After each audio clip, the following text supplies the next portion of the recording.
Good morning student. हम nervous system के बारे में पढ़ रहे हैं तथा पिछले वीडियो की अगर बात करें तो पिछले वीडियो में हमने फोर ब्रेन के डायनसेफ्लॉन पार्ट को शुरू किया था और उस समय हमने पढ़ा था कि जो फोर ब्रेन का डायनसेफ्लॉन पार्ट है वो चार पार्ट में डिवाइड होता है या चार स्ट्रक्चर में डिवाइड होता है। एक होता है थैलेमस, दूसरा होता है हाइपोथैलेमस, तीसरा होता है एपिथैलेमस और चौथा होता है मेटाथैलेमस। अगर पिछले वीडियो की बात करें तो पिछले वीडियो के अंदर हमने डायनसेफ्लॉन के थैलेमस पार्ट के बारे में डिस्कस कर लिया था तथा आज की वीडियो के अंदर हम डायनसेफ्लॉन के बाकी के तीनों पार्ट हाइपोथैलेमस, एपिथैलेमस और मेटाथैलेमस के बारे में डिस्कस करने वाले हैं। तो सबसे पहले हम डायनसेफ्लॉन के हाइपोथैलेमस के बारे में डिस्कस करेंगे। तो शुरू करते हैं। तो अगर बात करें हाइपोथैलेमस के एनाटॉमी के फर्स्ट पॉइंट की तो hypothalamus is a small part of diencephalon, यानी कि ये कैसा पार्ट होता है, ये डायनसेफ्लॉन का एक स्मॉल पार्ट होता है।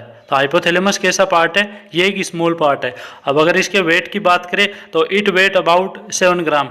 इसका वेट कितना होता है, इसका वेट लगभग 7 ग्राम होता है। तो 7 ग्राम के लगभग इसका वेट होता है और ये एक स्मॉल पार्ट होता है। स्मॉल पार्ट क्यों, क्योंकि पिछले वीडियो के अंदर हमने थैलेमस के बारे में डिस्कस किया था तो उस समय पढ़ा था कि जो थैलेमस होता है वो डायनसेफ्लॉन का 80% पार्ट होता है।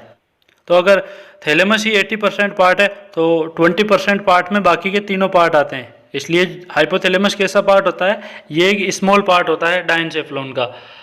अगर इसकी स्ट्रक्चर देखें तो hypothalamus has outer white matter and inner grey matter, यानी कि अगर हाइपोथैलेमस की स्ट्रक्चर देखते हैं तो वो आउटर में वाइट होती है, इसलिए उसको आउटर वाइट मैटर और इनर ग्रे मैटर होती है। तो हाइपोथैलेमस कैसे स्ट्रक्चर में होता है, ये आउटर वाइट मैटर होता है और इनर ग्रे मैटर होता है।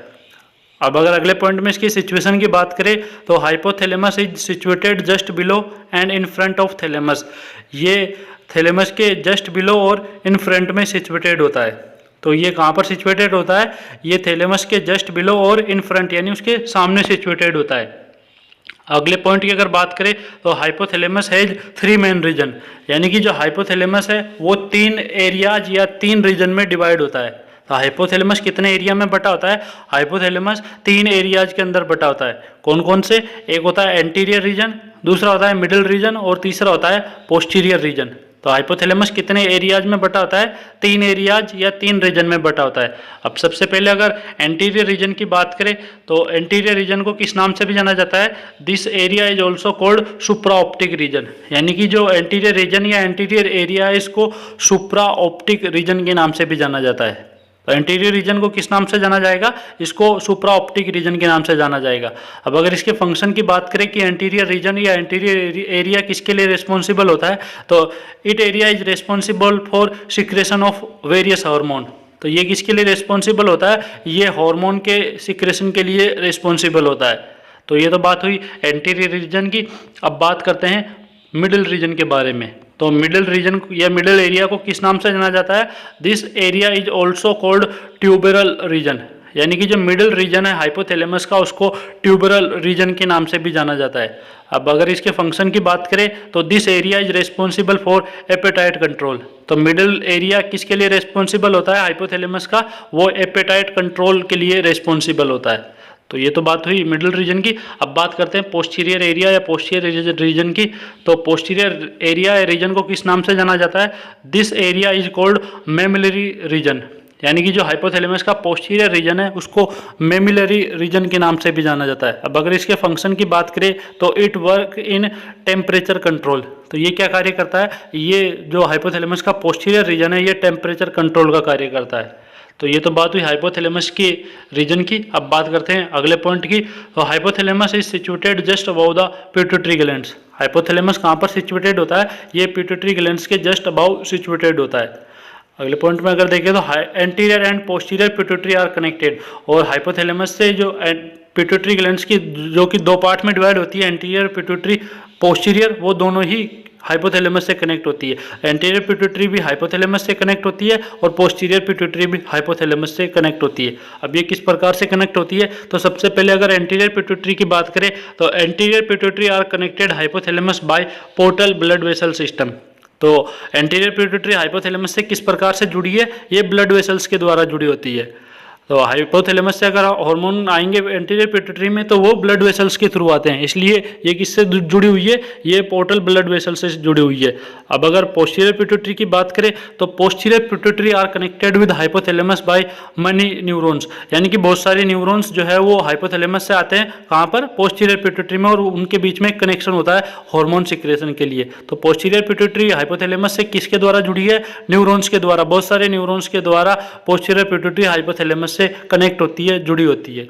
तो ये तो बात हुई हाइपोथैलेमस के एनाटॉमी के बारे में। अब बात करते हैं हाइपोथैलेमस के फंक्शन या फिजियोलॉजी के बारे में। तो अगर फंक्शन की बात करें तो हाइपोथैलेमस एक स्मॉल ऑर्गन है, बट इसके जो फंक्शन होते हैं वो बहुत इंपॉर्टेंट होते हैं। तो हाइपोथैलेमस के अगर फंक्शन में देखें तो hypothalamus is a small organ of the brain, ये ब्रेन का एक स्मॉल ऑर्गन है, but it play crucial role in many important function है। बट ये क्या है, ये बहुत से इंपॉर्टेंट फंक्शन के लिए रिस्पॉन्सिबल होता है।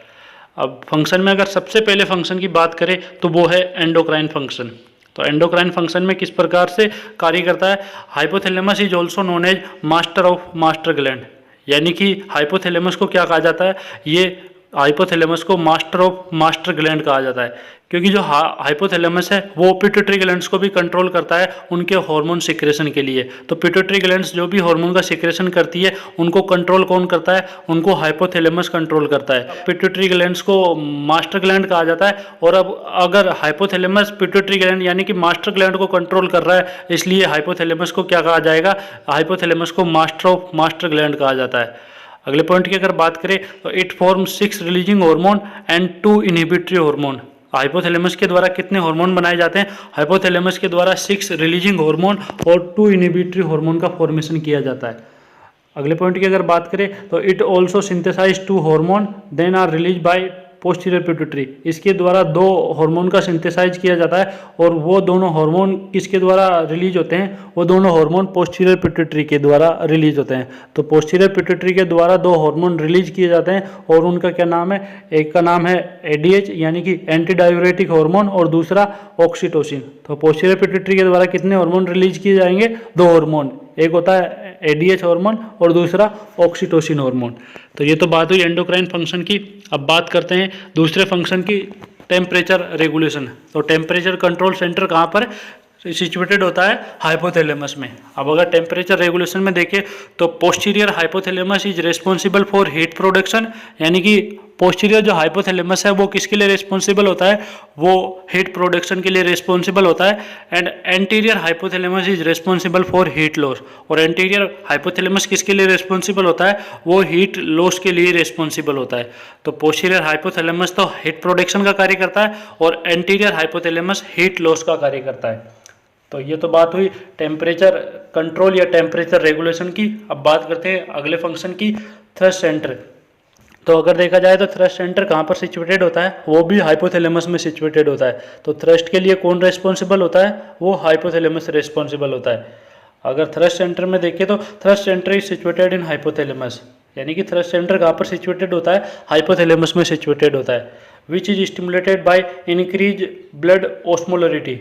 ये कब स्टिमुलेट होगा, जो थ्रस्ट सेंटर है, जब ब्लड के अंदर ऑस्मोलरिटी इंक्रीज हो जाएगी।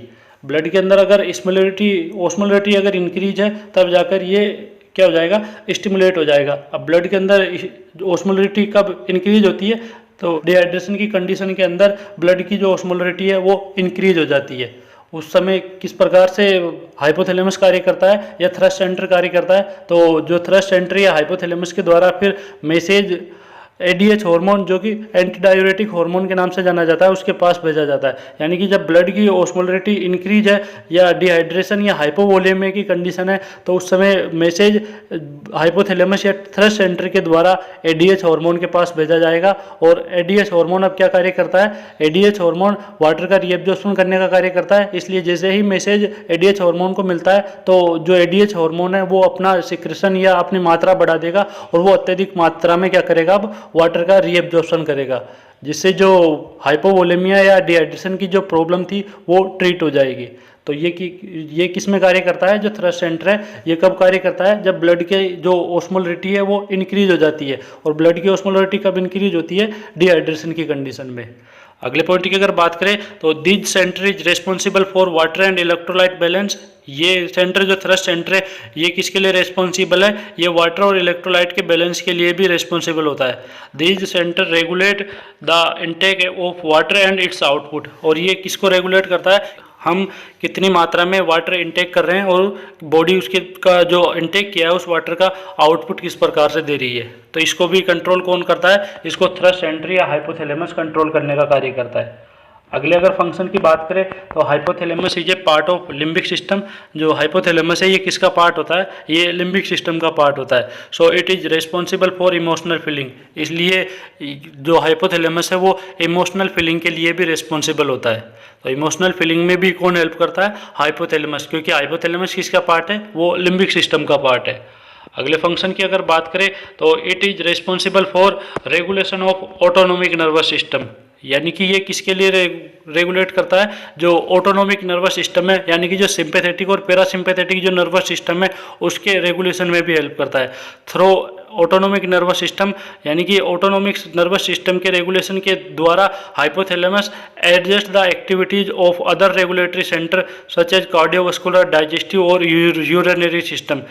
यानी कि जो हाइपोथैलेमस ऑटोनोमिक नर्वस सिस्टम को रेगुलेट कर रहा था, उस रेगुलेट के या एक्टिविटीज के कारण ये कुछ जो सेंटर रहते हैं या कुछ सिस्टम रहते हैं उन पर भी कार्य करता है। कौन कौन से, जैसे कार्डियोवास्कुलर हुआ, डाइजेस्टिव हुआ या यूरिनरी सिस्टम हुआ, तो इन पर भी ये ऑटोनोमिक नर्वस सिस्टम के द्वारा कंट्रोल करता है। तो ये तो बात हुई इसके ऑटोनोमिक नर्वस सिस्टम के रेगुलेशन में। अब बात करते हैं अगले फंक्शन के बारे में। तो अगला फंक्शन क्या है इसका अगला फंक्शन है फूड इनटेक का।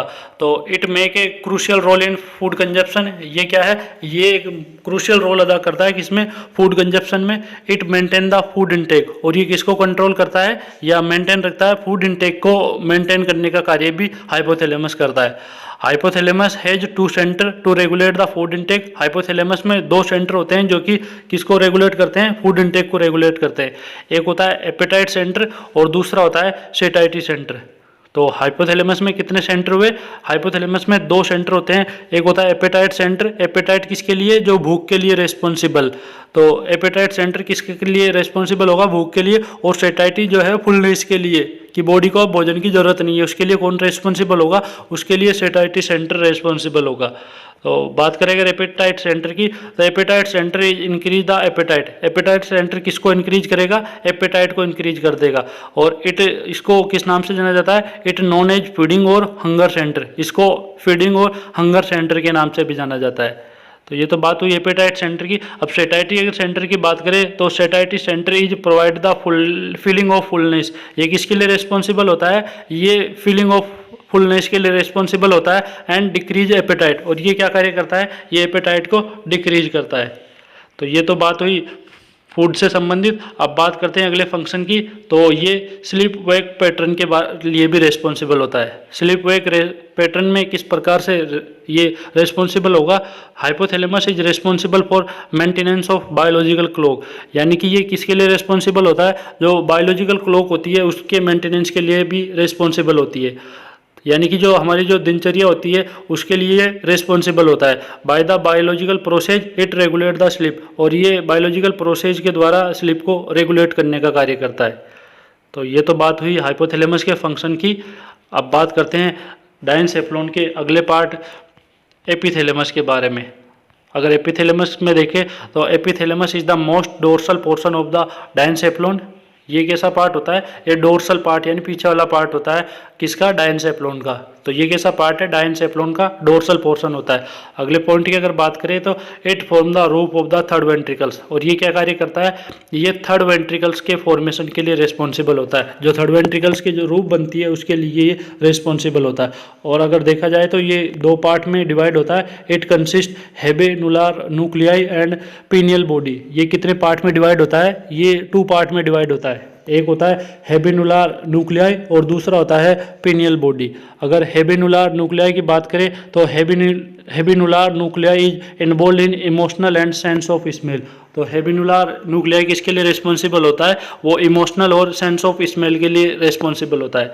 अगले अगर पीनियल बॉडी की बात करें तो in pineal body part of epithalamus pineal glands are situated, यानी कि जो एपिथैलेमस का जो पीनियल बॉडी पार्ट है उसमें कौन सिचुएटेड होता है, उसमें पीनियल ग्लैंड सिचुएटेड होती है। तो पीनियल ग्लैंड्स कहाँ पर सिचुएटेड होती है, एपिथैलेमस के पार्ट्स में सिचुएटेड होती है, जो कि हमने एंडोक्राइन सिस्टम के अंदर भी पढ़ा था कि जो पीनियल ग्लैंड्स है वो एपिथैलेमस के पास में सिचुएटेड होती है। और बाय दिस लोकेशन और एपिथैलेमस के पास में पीनियल ग्लैंड सिचुएटेड होती है, इस कारण जो पीनियल ग्लैंड्स है उसको एपिफाइसिस सेरिब्राई के नाम से भी जाना जाता है। तो एपिफाइसिस सेरिब्राई के नाम से क्यों जाना जा रहा है, क्योंकि जो पीनियल ग्लैंड्स है वो एपिथैलेमस के पास में सिचुएटेड होती है, इसलिए जो पीनियल ग्लैंड्स है उसको एपिफाइसिस सेरिब्राई के नाम से जाना जाता है। अगले पॉइंट की अगर बात करें तो pineal gland secreted melatonin hormone, pineal glands के द्वारा एक हार्मोन का सिक्रेशन किया जाता है जिसका नाम क्या है, जिसका नाम है मेलेटोनिन हार्मोन। तो ये किसके सिक्रेशन कर रही है, ये मेलेटोनिन हार्मोन का सिक्रेशन कर रही है, जो कि बायोलॉजिकल क्लॉक के लिए रिस्पॉन्सिबल हार्मोन होता है। तो ये तो बात हुई एपिथैलेमस के बारे में। अब बात करते हैं डायनसेफ्लॉन के अंतिम पार्ट मेटाथैलेमस के बारे में। तो अगर मेटाथैलेमस के बारे में देखें तो it is the part of the diencephalon, ये डायनसेफ्लॉन का पार्ट होता है। It important function in relay nucleus in both auditory and visual pathway. तो ये किसके लिए फंक्शन या रिस्पॉन्सिबल होता है, ये रिले न्यूक्लियस का कार्य करता है या सेंसेशन प्राप्त करने का कार्य करता है, कौन से, ऑडिटरी एंड विजुअल पाथवे के लिए। तो ये ऑडिटरी और विजुअल पाथवे के लिए सेंसेशन प्राप्त करने का कार्य करता है, या फिर ये थैलेमस की मदद करता है रिले स्टेशन बनाने में। तो ये तो बात हुई मेटाथैलेमस के बारे में। और मेटाथैलेमस के साथ ही आपका जो डायनसेफ्लॉन पार्ट है फोर ब्रेन का वो कंप्लीट हुआ, और डायनसेफ्लॉन के साथ ही आपका ब्रेन का जो फोर ब्रेन पार्ट है वो कंप्लीट हुआ। Thank you student.